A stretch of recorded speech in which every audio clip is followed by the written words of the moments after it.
Hey everybody. Uh, Hope everybody is having an unbelievable week to this point, man. We're halfway through the week. Lots going on for the guys who love football, man. We're almost there.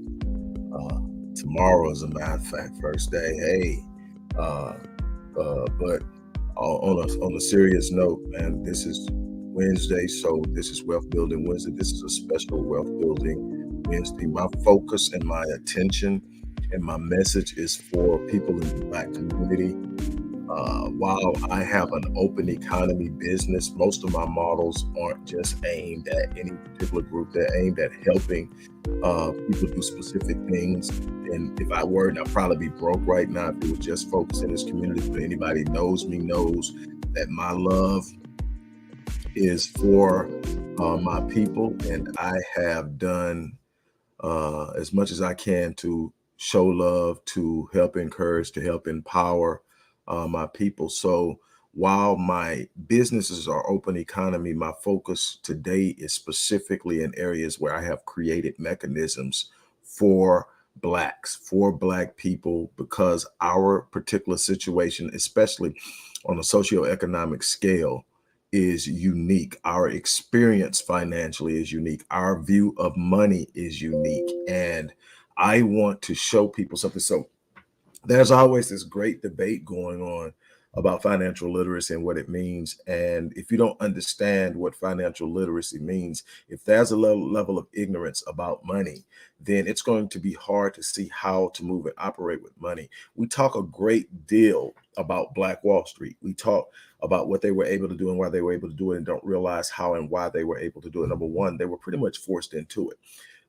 They had skills, they had goods, they had things that were needed, but they weren't necessarily going to be able to move that in any other area. Each person needed it. It was just simply natural to exchange those things. So what happens is you spent your money with who would spend their money with you and who would buy your goods. And it happened to be people who looked like you. And what happened is that was a development and an understanding of how things work on a vertical economic scale of manufacturing, distribution, and retail in any type of situation. And so that's what they produced. It was simply a natural, forced phenomenon, so to speak. And it wasn't just happening in Tulsa. It was happening in Slocum, Texas. It was happening in Rosewood. It was happening in Wilmington, North Carolina. It was happening in East St. Louis. It was happening in certain areas of Chicago. It was happening in a bunch of different areas that we had a significant population in it, because it was just natural. We weren't going to sell our goods to them, and they didn't want us buying theirs.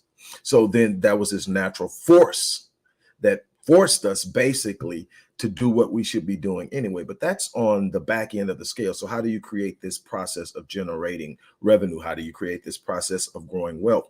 What are some of the things that stop us? What are some of the systemic problems that we have? Some of the political problems we have?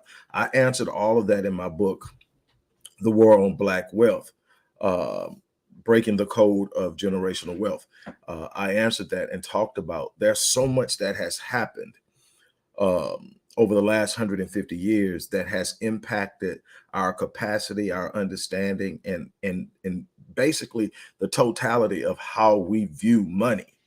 And so I want to talk about the importance of financial literacy in a way that I hope I take the lid off of and give it some understanding. Because on the surface, it's hard to talk about financial literacy when the light bill is due. It's hard to talk about financial literacy when you're trying to figure out how to get the kids' school clothes. It's hard to talk about financial literacy when you're trying to make sure you pay the rent or you pay the mortgage and you're in survival mode. Survival mode is one of the worst places to be in psychologically, and talking about creating a system of uh, power economically. Now, here's the thing. I'm going to tell you something that's going to sound absolutely foolish, because that's how we've been led to think. That's what we've been told, and that's how we move and how we operate. I'm going to tell you that no matter where you're at, there's a way out. There's no simple, easy, magical button you push. There's no get rich quick scheme. The lotto isn't it, and a bunch of these other little things we do where we play games with our money and hope we hit isn't it. It's a systemic and processed way. And I'm going to show it to you in a second. After I wrote The War on Black Wealth, which was my 25th book, I'm about to close the deal before the end of the year on book number 27, but this is my 25th book. After I did that, I went ahead and published a online course that I had been working on literally for 10 years. I interviewed top investors, top money makers, the people who literally have made their money by making their money make money. In other words, they didn't get it because they came up with some new technological advancement. They didn't make it because they came up with this great idea. Jeff Bezos, all those people who made their money off of an idea. I'm talking about people who sit up and say, hey, look, I'm going to buy a piece of this and I'm going to hold it. I'm going to buy a piece of this. And when it grows, I'm going to sell it. Those type of people who understand how you start something and you build something. Obviously, everybody's not starting at the same place. So then I said, well, how do I, or how will I make this relative to someone who's trying to just make sure that they got the kids' lunch money? Someone who is just trying to make sure. I'm talking about, there are enough of us that are at or below the poverty line that the idea of wealth is just totally out of our head. And so what do? We don't even pursue it.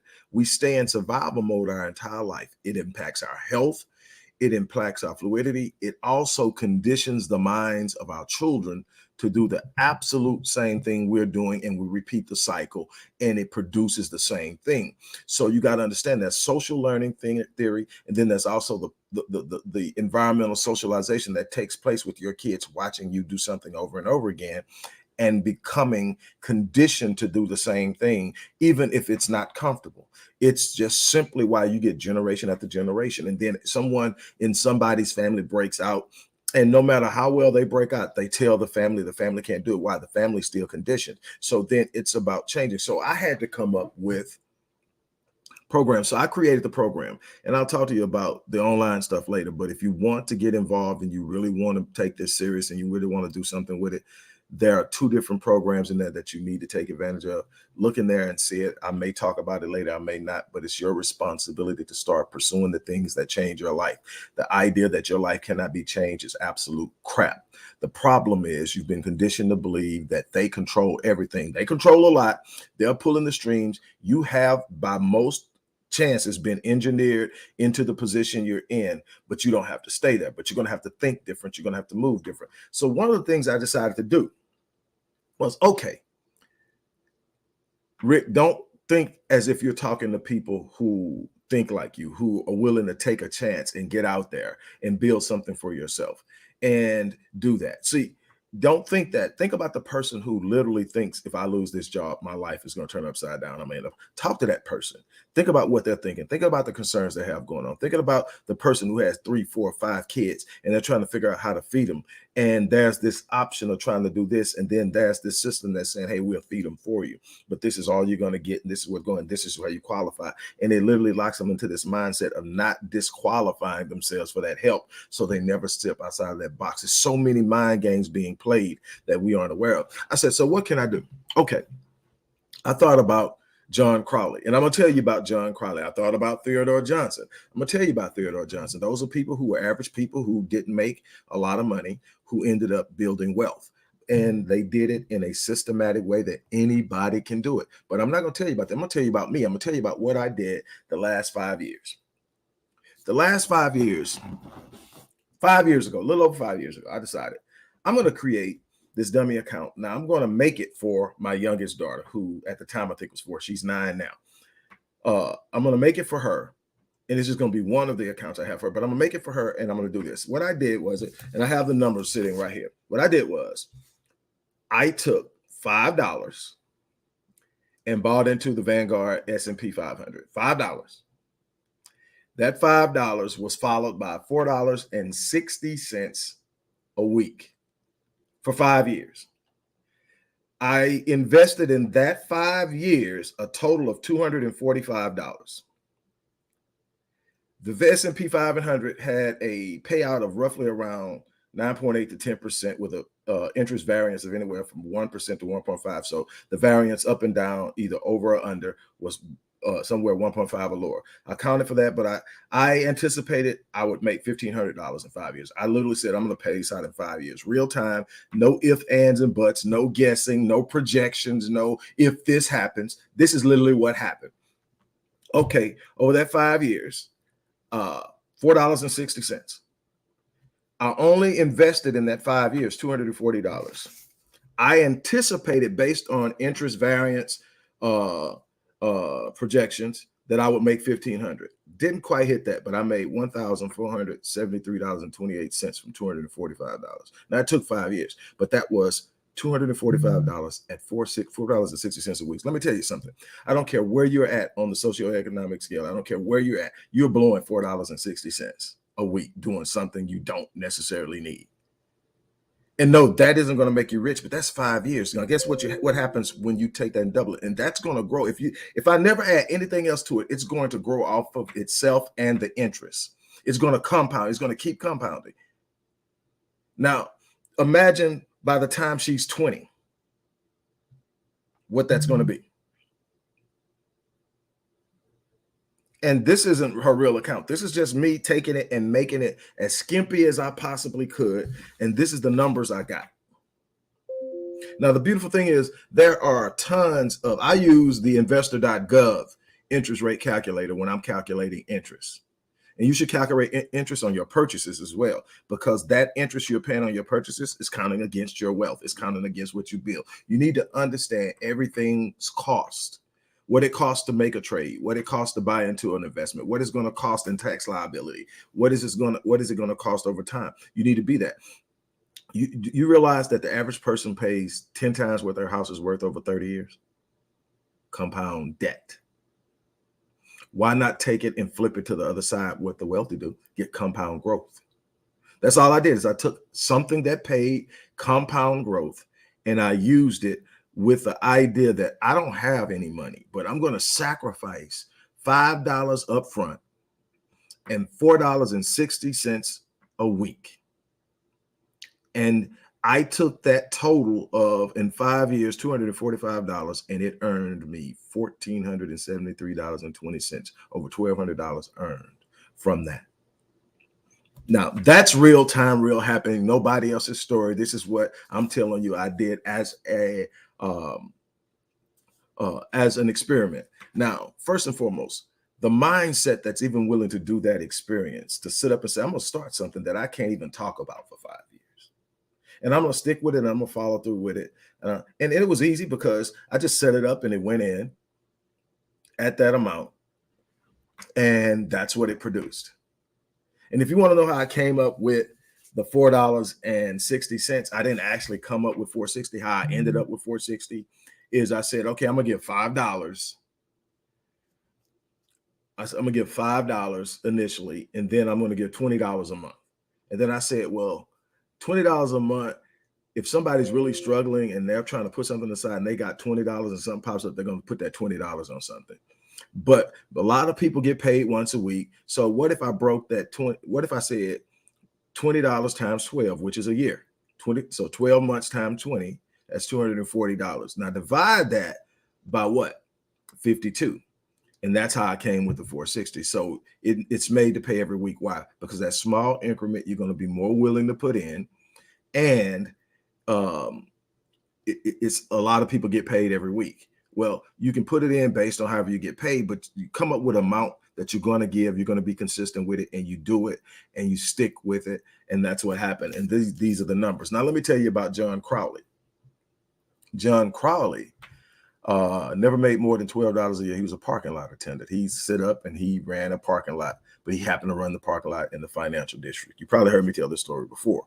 Black man, had kids, had a wife, had to take care of the family, $12 an hour, but he happened to work in the financial district. So he started hitting up the people who parked in his parking lot for financial advice. They told him where to invest his money. They told him about the importance of diversifying his portfolio. They told him how to do the research, and he literally did that. He continued on. He never quit his job. He retired from that job, never making more than $12 an hour, with a portfolio and net worth of well over $500,000, having paid off his house, having sent his kids to school. So then what happened is, this is another story of a person who wasn't wealthy. Now, here's the thing, and why am I talking about this? Because the mechanisms I'm giving you, the S&P 500, the stock market, other different mechanisms that you can find out about in the Path to Generational Wealth course, in the 7-day online business lunch course, things like that. In the War on Wealth, War on Black Wealth book, the things you find about are mechanisms where your race, your color, your religion, your creed doesn't come into play. When I opened that account and I started investing, they didn't ask me whether I was Black. They didn't ask me whether I was male or female. They didn't ask me how much income I had. It was a real simple account. I opened it up. Matter of fact, you can open up an account just like that if you got Cash App right now. Go up into it, set it up, and start today. And I don't even think you need $5. I think you can do it with as little as $1. I know there are some out there that you can do it with as little as $1. I started with $5, and then just I would literally sit up and set it up, and then just go. So what am I saying that? And then Theodore Johnson was just a whole nother level. Again, he took 20% of his income, despite only making $14,000 a year at the height. Now, $14,000 a year when he was living was definitely more than $14,000 a year now, but he still only made $14,000 a year. But he took 20% of his income by advisement for someone that he trusted as a financial advisor, and he invested in stock and predominantly in compound growth. And he just consistently got paid and kept investing in it until he retired. He retired at age 62, worth $72 million.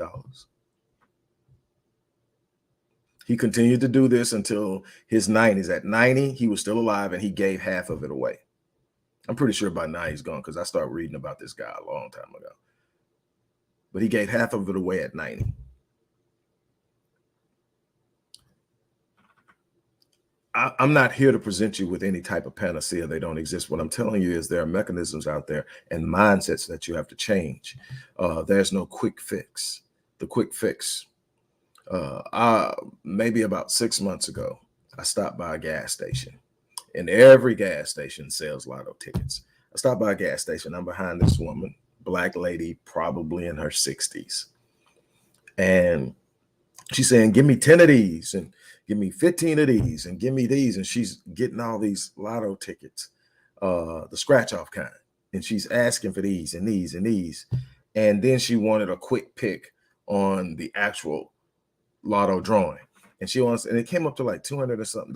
And normally I mind my business because I know better.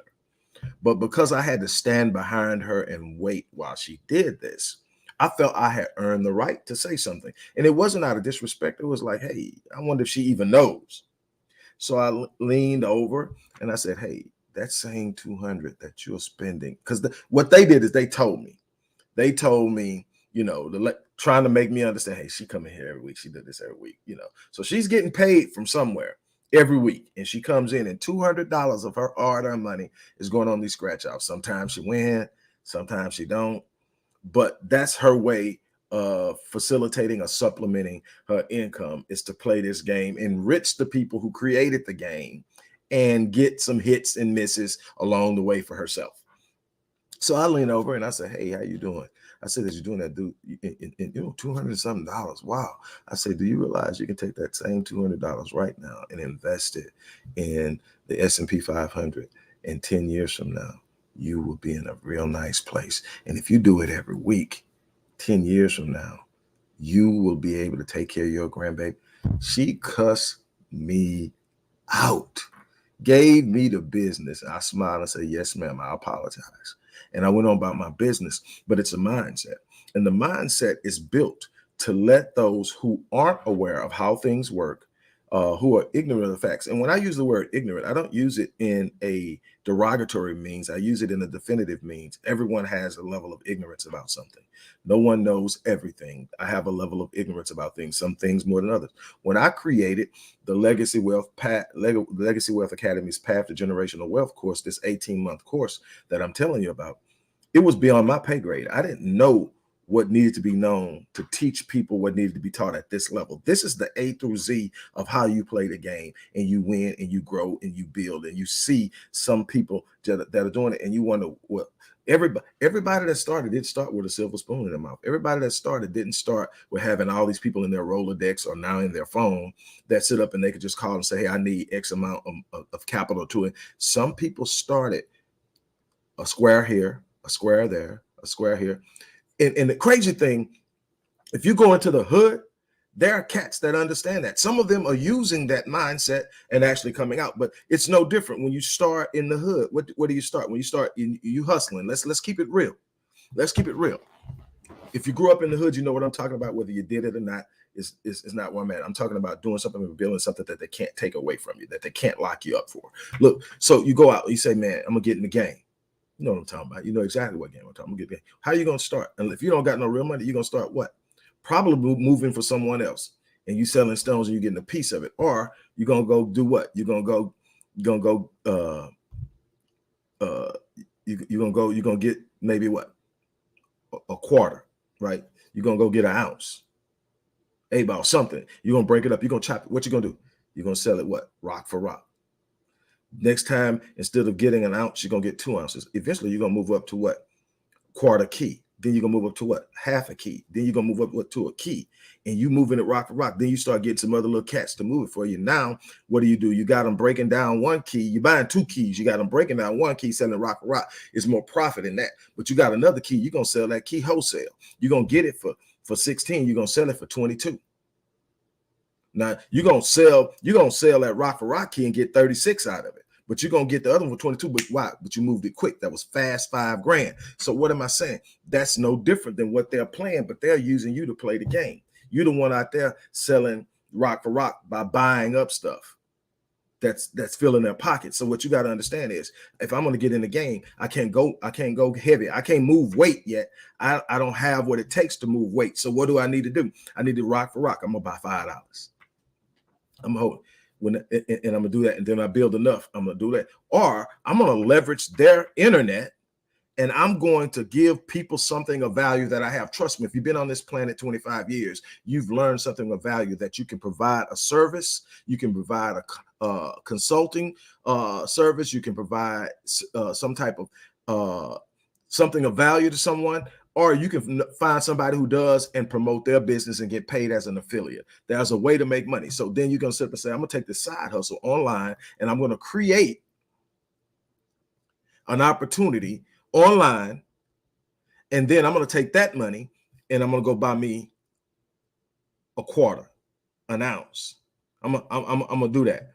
And then I'm going to use that to pour back into the business. And when I get more, I'm going to buy a half a key or a quarter key, and then I'm gonna buy half, and then I'm gonna come back, and then I'm gonna sit up and I'm gonna grow it. Then I'm gonna start moving weight. I'm gonna start buying up houses. I'm gonna start buying up actual full shares. And instead of saying $100 a share, I'm gonna buy $10 worth of a share. I'm gonna actually start buying shares, and I'm gonna start holding those shares, because holding the shares is how you hold your net worth. I'm not trying to dump everything. I'm trying to accumulate diverse assets that hold and appreciate in value, and will literally, by simply being in my possession, grow my wealth over time. I'm building wealth because the name of the game isn't simply what I can go out and buy. See, that's how they give you this consumer mindset. See, if I can't have the power, I'll have the symbols of the power. That's why you got Black people being last in socioeconomic relativity, and relevance, last in socioeconomic relevance, literally $150,000 gap underneath whites who own 84% of the wealth. They're at 177,000 median household wealth, and you're at 17,000, but we outspend them 2-to-1 in buying Mercedes Benzes. Why? Because it's the status. I may not have the power. See, I may be driving the Benz, but the person that's driving the Toyota signs my checks. Because you know what? The number one car driven by millionaires in America is a Toyota Camry. Matter of fact, the top 10, there's only one luxury vehicle in the top 10. It's a Lexus.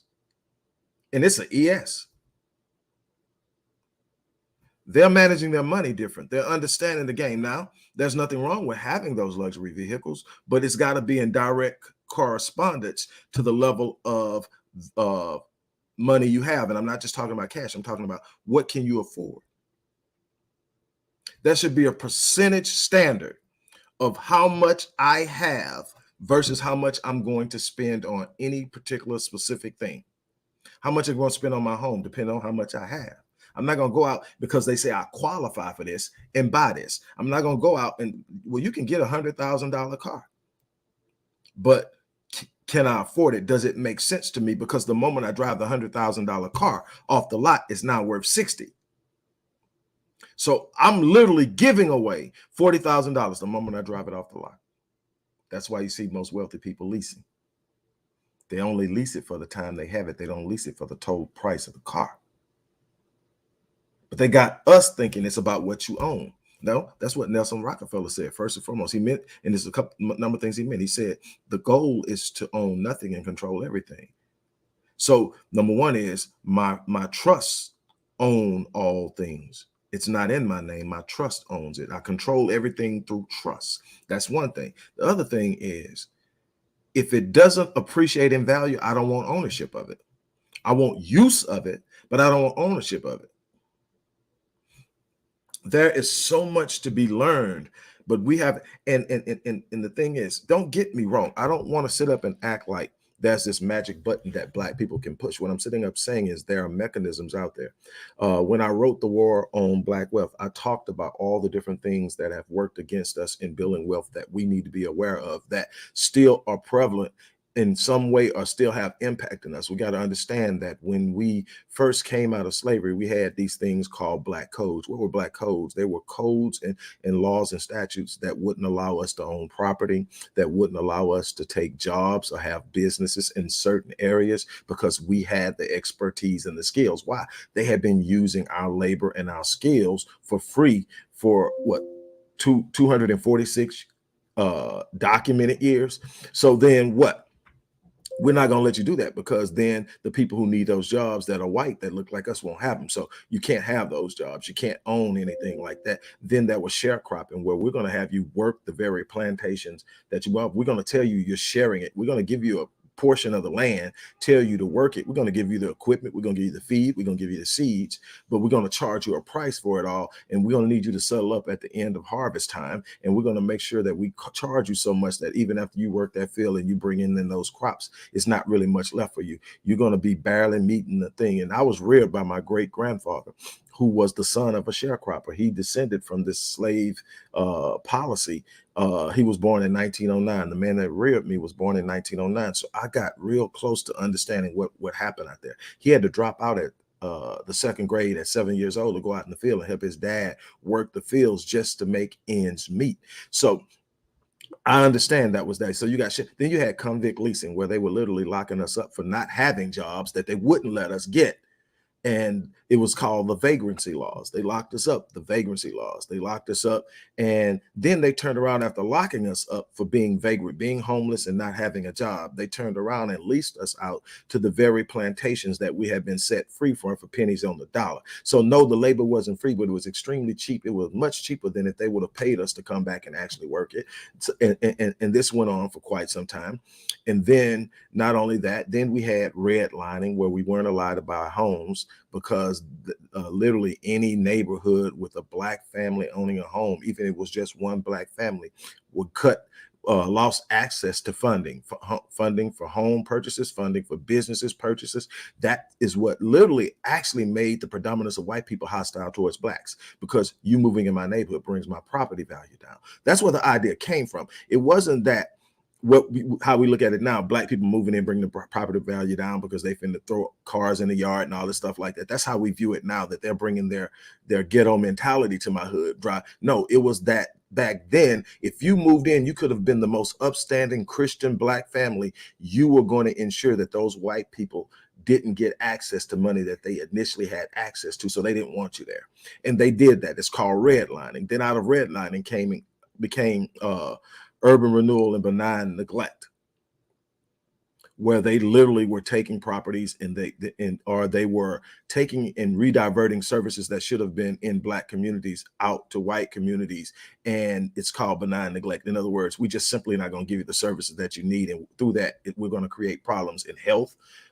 Man, so many more. Then that eventually became a form of serial forced displacement, which we're seeing now with gentrification, another way that we're constantly being helped. And so in gentrification, we're actually sitting up and losing properties we've actually paid for because we can't afford the property taxes, because they come in, drove down the value, to where through a bunch of different mechanisms, meaningfully, like literally engineering in poverty which automatically engineers crime. If you don't get that, that's one of the things that we lose at. We talk about crime all the time, but we don't talk about the source. Anytime poverty is present, crime is going to be present. Crime is how poor people eat. If you don't understand that, if I don't make enough money to eat, how do you think I eat? From the person who walks in and steals the baby food, to the person that's out on the corner selling drugs, to the person that's boosting stuff out of the department store and selling it on the street for fractions of the cost. All of that is a part of the initial survival mechanism. And there's no other group that's come through America that was initially impoverished, that have enriched themselves, that didn't go through that. They will sit up and pretend that there's something wrong with us, but you don't come out of poverty without a plan. The Italians, we don't have the mafia as they had it set up, if they didn't go through a poverty situation where the only way that they can enrich themselves was through illegal means and mechanisms. So Chinese triads that found their way onto American soil, they've all had these situations, but they will sit up and they will make you think that it's some sort of exclusive phenomenon on blacks. And then they'll talk about black on black crime. And what they don't talk about is any other crime. Black crime is proximal. And normally people who are in the same socioeconomic category and race tend to be around each other. They'll use black on black crime, I mean, with great frequency and so much nefarious intent. And they'll have you sit up thinking, man, we're just killing ourselves. Yeah, we are.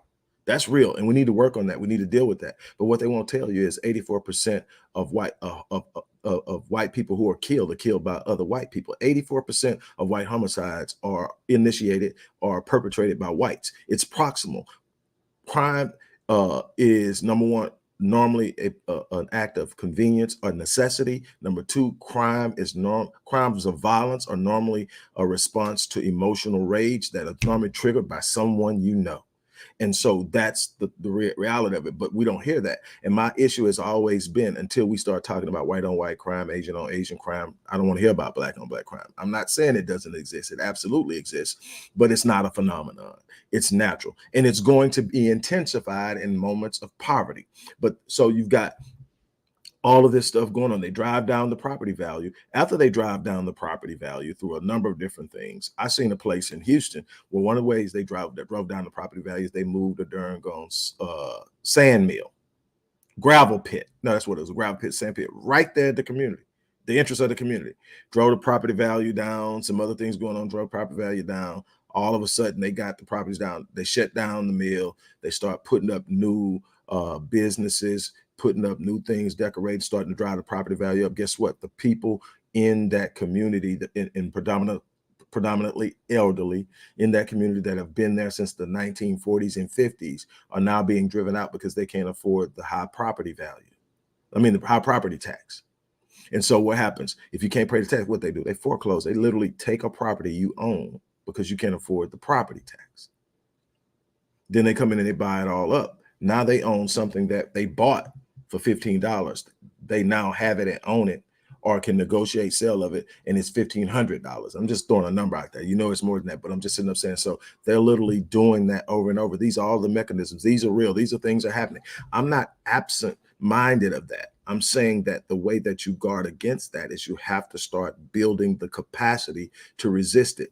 The other thing that you do when you take on a mindset of building wealth is you start to inculcate into the mindset of your children a path different than the one you was presented with.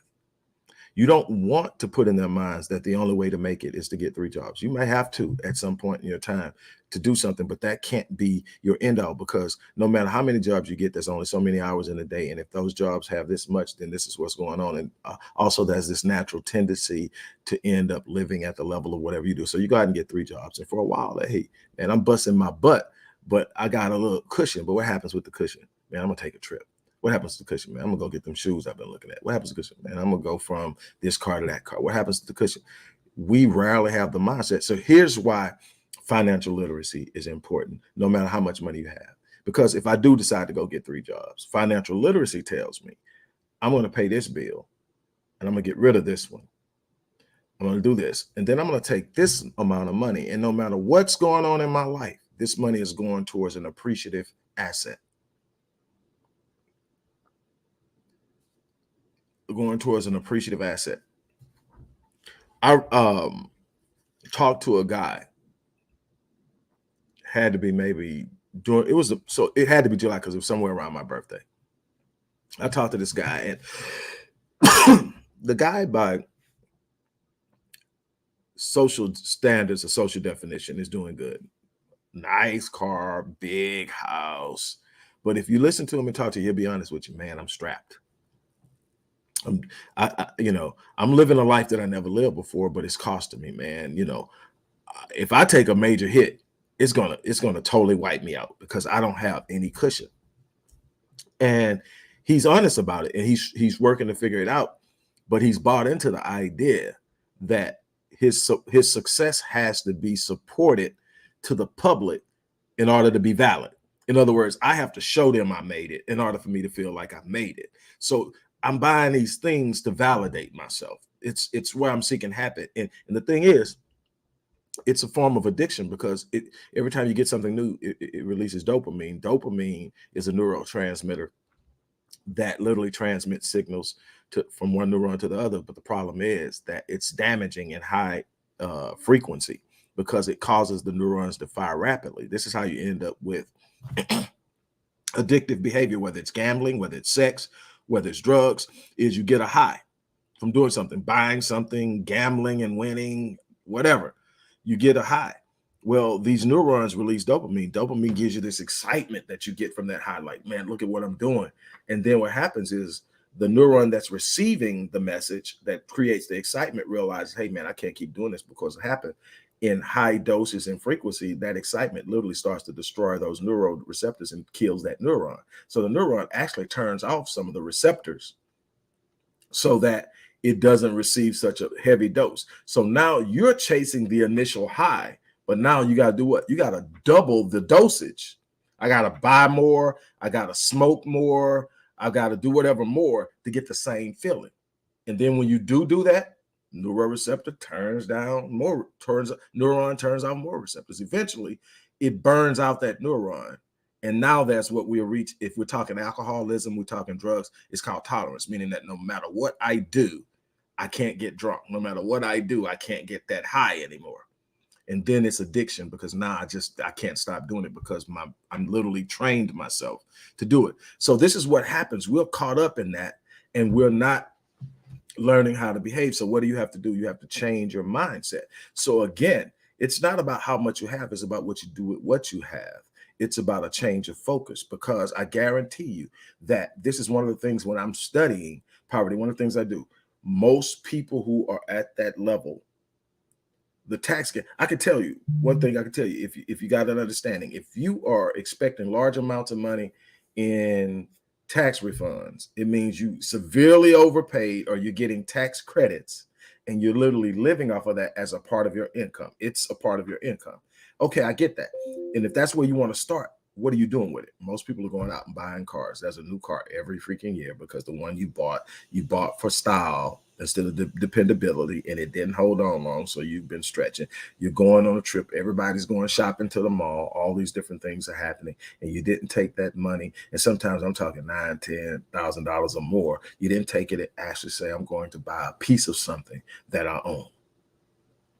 But you'll sit up and say, there's absolutely no way to escape poverty. Yes, it is, but it comes from a change of mindset. It comes from a level of literacy. It comes from seeing things different.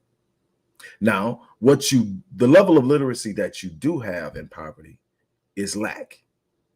The mindset of lack alone will lock you in, because people who have lack, who have a mindset of lack, who have a lack mentality, tend to just grasp and hold on to things. And it's going anyway because things are coming. You're going to have things you take care of. So squeezing won't stop it from going. It'll just stop you from focusing on how to create more of it so that you have a surplus of it, and you can't be in survival mode doing that. So that's the first thing. So you've got to have a part of you that's saying, no matter what, this is happening. Like I said, here are the numbers. I don't know if you can see it, that light glare. But anyway, Yeah, it's not gonna show. You might can see it, and I just can't see it in my thing. But again, I took a $5 initial investment, $4.60 a week for 5 years. I turned $245 total into 1473. I literally did this, my experiment, because I wanted to be able to have this conversation and say, this is what you do. So if I was a person and that's all I could do, I still produced more with that $240 than it would have produced, especially when you look at how little I put in at any given time than it would have ever produced. There's no way that I would have sit up and produced if this is me and this is all I have. There's no other way I would have been able to sit up and produce that 1473 without gambling, without doing something that could have cost me everything and not have nothing. And this is consistent. That S&P 500 is performing at 9.5 to 10% with a 1.2, 1.3 variance, interest variance. That's like, hey, it's consistent. And it doesn't ask you if you're Black. It doesn't ask you if you're male or female. It doesn't ask your educational level. It doesn't ask any of those things. You simply say, I want it, you pay for it, and you hold it. And then there are some other things you need to educate yourself about how to do it. The best way to do that uh, um, is an IUL, which will allow you to do it through some form of a trust that you can do it that protects you and some other things, or you can just do it outright. But you need to educate yourself. You need to have an understanding of some of these different mechanisms that are there. So again, I am challenging you to determine that you're going to learn and develop. Don't dismiss the idea of financial literacy. No, knowing something about money isn't going to put money in your bank, but not knowing will definitely allow other people to manipulate you, will definitely leave you in a situation where you don't know. But if you do know, you have the means through which you can make a decision that actually works for you. And it's a process. So the goal is to build. And one of the biggest problems we have is we live in a microwave society. We live in a world where instant gratification is the name of the game. It's the call of the day. What do I mean? I want to see what I'm doing now. I need it to show now. I need to sit up there and talk. I need people to see what I'm doing. I need to feel what I'm doing. So I need something now. What happens is you're not setting up for the future. There's no level or yearning or maturity that pushes you to deference. So what happens? Most of our kids are starting where we started. Wow, we didn't build anything to pass down to them. I've had people tell me, look, man, I'll take care of the kids. They better learn that stuff because when they get it, and I'm not doing this, I'm not doing, look, that should be a certain portion of what you're working for, a significant portion that's designated to the next generation. So they don't start. Because here's what I can tell you that the other group is doing for their children that keeps them having a head start against your children, against our children, is they are getting 50,000 to 100,000 to buy their first home. A large amount of them are having their student costs to go to school covered because they planned for it from day one. This fund is going to be for college. This fund is going to be for a house. This is going to get you started. So when you have two of those people and they're coming from similar backgrounds, you got both parents saying, we're pouring into you guys, giving you a head start. While we're sending our kids out there 10 years after they graduate college, they're still trying to pay off student loans. And I'm not saying that whites don't do the same thing, because they do. There's a lot of whites with student loan debt. What I'm telling you is, percentage wise, per capita, it's worse for us, because that's our only chance to go to school, is to take out those student loans, because we didn't plan for it. Again, how is it that you are literally 10 years in the work game, you're 10 years in the workforce, and you're not stacking any wealth yet because you're paying off debt? Debt is the number one enemy to wealth. They're already on the head start. How are you going to catch them? That's why the wealth gap is widening. That is an issue of financial literacy. Simply not understanding and not developing a mindset of doing something different. There's no racial cap on investing. Now, there's some places that you go that the good old boy thing is still kicking in. There's some places you can go and they ain't gonna let you in because you look like that. Get you a front man. Done it before. Man, there are a bunch of different properties back when I was before the collapse, when real estate was one of the heavy things I was in. bunch of times I had guys go in as a front man for my corporation and get properties because they were going to look at me and go, hell no. But we're so caught up in is people need to know it's me. I've got a number of different things going on online right now. You couldn't look at it and tell who owns it because I'm trying to reach a different demographic. I don't care. My ego doesn't pay my bills. My skill set, my expertise, my awareness, and my movement pays my bills. Your ego will have your ass broke. I'm never going to deny who I am, but everybody doesn't need to know what I own. Everybody doesn't need to know where it's happening. What I'm trying to get you to understand is that you can start anywhere. I started in the hood. And one of the things I developed was an unbelievable thirst for learning. I read probably 100 times more than the average person, literally. And people think I'm crazy when I say it and don't believe it. But I read 100 plus books a year.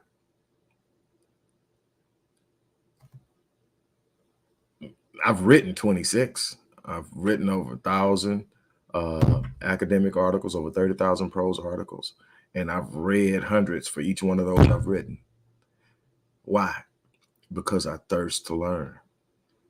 I wasn't intimidated by the task of creating a program for Blacks to learn about finance and wealth building because I wanted to learn myself. Because while I knew a bunch of things, I've started 47 companies in 35 years. I've written 26 books. I've got clients on multiple continents right now. Just a little black boy from the hood, but it started one day at a time. But I don't know everything. And this whole wealth building thing was a whole nother level. And what I learned from the people that I reached out to, even that took humbling, because I'm not the person that walks in a room and gets impressed with how much money you have. I'm not a person that your net worth makes you special to me. But if you got a net worth that I can't personally hit, and I want to teach people how to go after whatever it is they want, you got information I need. So now I got to humble myself and pursue you. Some of these guys I pursued 3 and 4 years before they accepted my invitation to sit down and talk with me, whether it was virtually, whether it was actually in person, whether it was through email. I pursued it because the information they held could change the lives of so many people that I care about by way of racial connectivity and the way I love my people. And so I took that and I put it in that 18-month course. But you've got to want something bad enough. Now, the thing is, I'm going to get off. I'm going to just real quickly and briefly about the course. The course is available right now. You can sign up and register for it. There are 2 ways. You can pay for it in full. That first link, when you pay for it in full, you're actually going to get 2 sessions with me. That's $1,000 value in and of itself, $1,200 value in and of itself. You get to sit down with me if you pay in full, or you can look at the second link and you can actually go through our Academy's platform and take our installment plan, and you'll be able to get in that way. But you can, if you decide to pay in full, we do have Afterpay, so you can still end up paying in installments. But the installment plan for the school is stretched out over 12 months. But whatever you do, you're responsible for your future. Expecting the people who created the problem and benefit from it to fix it isn't viable. It's ridiculous. The idea that you can't do anything about it is equally ridiculous. The problem is, and the question is, are you willing to put in the work? Are you willing to make the sacrifices? Are you willing to do it differently than it's been done in the past in your family? Are you willing to be the standout that everybody's looking at and saying you're crazy? That is what you're going to have to ask yourself, because all those things are going to be necessary in order to do the things that you're going to need to do to achieve something beyond what you've achieved. But it's possible. I wouldn't be sitting here talking to you if it wasn't possible. I wouldn't be sitting here challenging you to do something above what it is that's been done in your family. And it's always more to be done. but we need to prepare and build for our children in the future. We shouldn't be looking and projecting 3 generations down saying the same thing. And that's what's happening right now because we aren't building. It's easier to sit up and say that there's no value in financial literacy without resource. But if we would actually value financial literacy, we would discover resources. Literally. So I could talk about this all day, and I'm trying to reel myself in. So I'm gonna let that go. Look, if you want to take a step in the right direction, you're gonna have to make a move. You're gonna have to come out of your comfort zone. You're gonna have to make a move. You're gonna have to change your thinking. You're gonna have to learn the mechanisms. You're gonna have to learn the mindsets. You're gonna have to learn how they think, how they talk, how they move, what instruments are they using. You're gonna have to understand the legal. All that stuff is important, but you're gonna have to be willing. Take one of those dollars and buy some stock. Take one of those dollars and buy some more. Take one and then start to look at what it does. Start to study it. Start to ask questions. Why does it do this? What caused that movement? What caused this movement? That's how you learn. You don't have to go to college for 4 years to learn it. You learn it in real time, watching the small things become larger things as you move around. And when you become more confident in what you're seeing, you make it larger. And then you make it larger. But you definitely have to take control of an index fund. That passively managed mutual fund is killing the game for so many people when you want to play long, but you're going to have to be willing to do something. And I teach all of that from asymmetric risk reward, diverse asset allocation, uh, using trust, and everything else in between, real estate, insurance mechanisms, all these different ways that they use to build, grow, and protect their wealth that we're not. That's got to be where it starts. We've also got to come out of that consumer mindset, and we need to come up with agendas and strategy to guard and protect our existing communities against gentrification. We're losing our wealth faster than we're building it because of gentrification. We've got to do better. So on that note, look, I'm gonna get ready to get out of here, but I hope that this really brought something to you and that you can do something with it. Like I said, this is a little different. Wealth Building Wisdom. It was 100% dedicated to the people I love. We are in last place, and it's not because we are stuck. It's because we are stuck in our thinking and our unwillingness to develop an understanding about how things work, and we'll consistently manipulate it. Share this with someone if you believe that it has anything of value in it. Give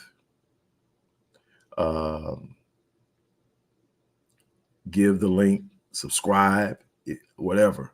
But whatever you do, make up in your mind today that you're going to do something different and that you're going to become better. On that note, I wish you the best. I'm out of here. Take care.